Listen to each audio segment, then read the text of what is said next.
There might be nothing more important in adolescence than finding something to keep us afloat while we figure out just who the hell we are. Sports, music, movies, even how we choose to wear our hair or our jeans. We don't identify with these things as much as we cling to them. And for Caleb Nichols, that buoy was the alternative rock of the 90s. Here's a story, weird at my school, and how music got me through it.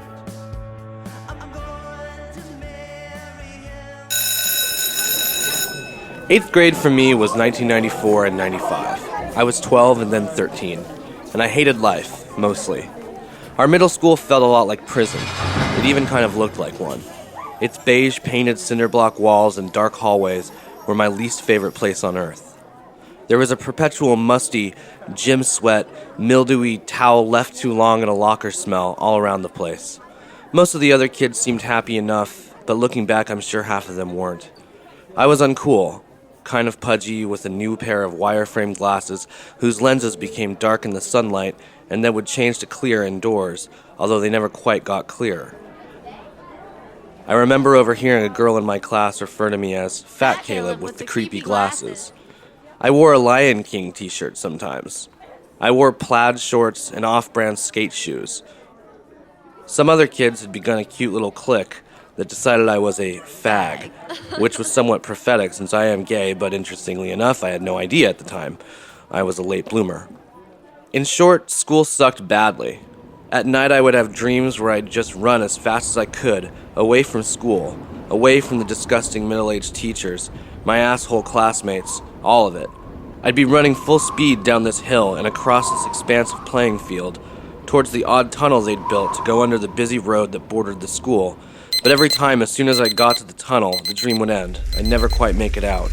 And then I'd wake up at 6:30 a.m. Time to get ready for another day in hell. A 13-year-old boy spends the majority of his time in school, but oddly enough, that's not what I remember the most about that time in my life. What I remember the most is the music that got me through it. MTV, Rolling Stone, Sly 96 FM, our local alternative radio station. These were the holy temples, the refuges I'd escape to as soon as I got home from school. I'd flip on the TV. It'd be 4 in the afternoon. The B-girl dancing to Blind Melon's No Rain, and my shitty day would begin to melt away. Cannonball by the Breeders would come on next, and I'd lose myself in the strange, crackly, fuzzy world of the Deal Sisters. Maybe next up would be She Don't Use Jelly by the Flaming Lips, or Loser by Beck. It didn't matter. Whatever it was, I'd probably watch it and love it, because here was an entire alternate reality, which apparently consisted of crazy-looking outcast weirdos who sang songs with lyrics about dyeing your hair with oranges, about being a loser. Random imagery, set to the sweetest, hookiest, fuzziest freak-out soundtrack. I was a fan. I remember spending hours cutting pictures out of Rolling Stone and Spin, pictures of Scott Weiland from the Stone Temple Pilots, pictures of Beck, pictures of Blur, and random pictures from ads, a hint of blue sky, a swath of shag carpet from some ad. I'd clip these out of magazines and spend even more time pasting them onto notebook paper. I'd hang these collages on my walls and stare at them, daydreaming about escaping. Maybe I'd be listening to my cassette copy of Green Day's Dookie, or Smashing Pumpkins' Pisces' Carrot, which I bought because I thought the cover looked cool.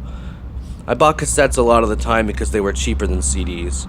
Our town didn't have a record store, but at the time, there was a video store that had a small selection of CDs and tapes. I'd go there when I had a few bucks, rarely, and prowl through their selection of cassette singles. You could pick up a single for around $3. I remember the happy freakout I experienced when I found the Lips She Don't Use Jelly single. That was one of the best finds. My life was truly saved by the discovery of the BMG CD of the Month Club. The thing where you get like 10 CDs for a penny, or some deal like that, if you only agree to buy 12 more albums over the course of a year. This was awesome. I remember they sent you a catalog, and you actually cut out pictures of the albums you wanted and pasted them to this form. The pictures were like self-adhesive stamps. You'd lick the back and stick them to the form. Then you'd just mail it in and wait. Waiting was difficult. But luckily, MTV played videos most of the time, and the radio played nothing but fuzzy alternative rock. I will probably never forget getting my first shipment of CDs in the mail. Among the contents of the package were the albums Resident Alien by Space Hog, the self-titled Foo Fighters album, Mellow Gold by Beck, Purple by the Stone Temple Pilots, No Need to Argue by the Cranberries, and the Blue Album by Weezer. I listened to these recordings religiously. I remember some weekend mornings when my mom and my brother were gone, I'd get out of bed and put my Stone Temple Pilots CD on in the living room stereo, a 70s era receiver my mom had had since high school, and a pair of sizable speakers.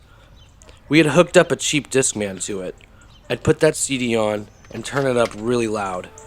I would stand next to the speakers and listen. I'd turn it up to a ridiculous volume.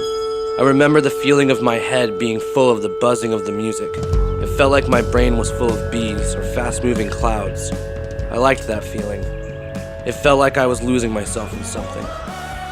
Interesting how these snippets of memories of music and music media, an invented world, are more powerful and, well, better than my memories of real life during that time.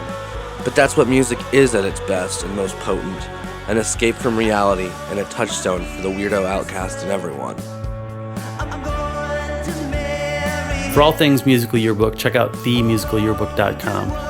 If you really like this podcast, subscribe to it right now. Do it. It'd be fantastic. And you'll get all the new episodes right away. Musical Yearbook is produced by BAMM.TV. Check out BAMM.TV for hundreds of videos by incredible indie artists. We have episodic content on there. We have documentary shorts. And as always, just head over to Facebook and type in BAMM.TV and follow. Have a good one.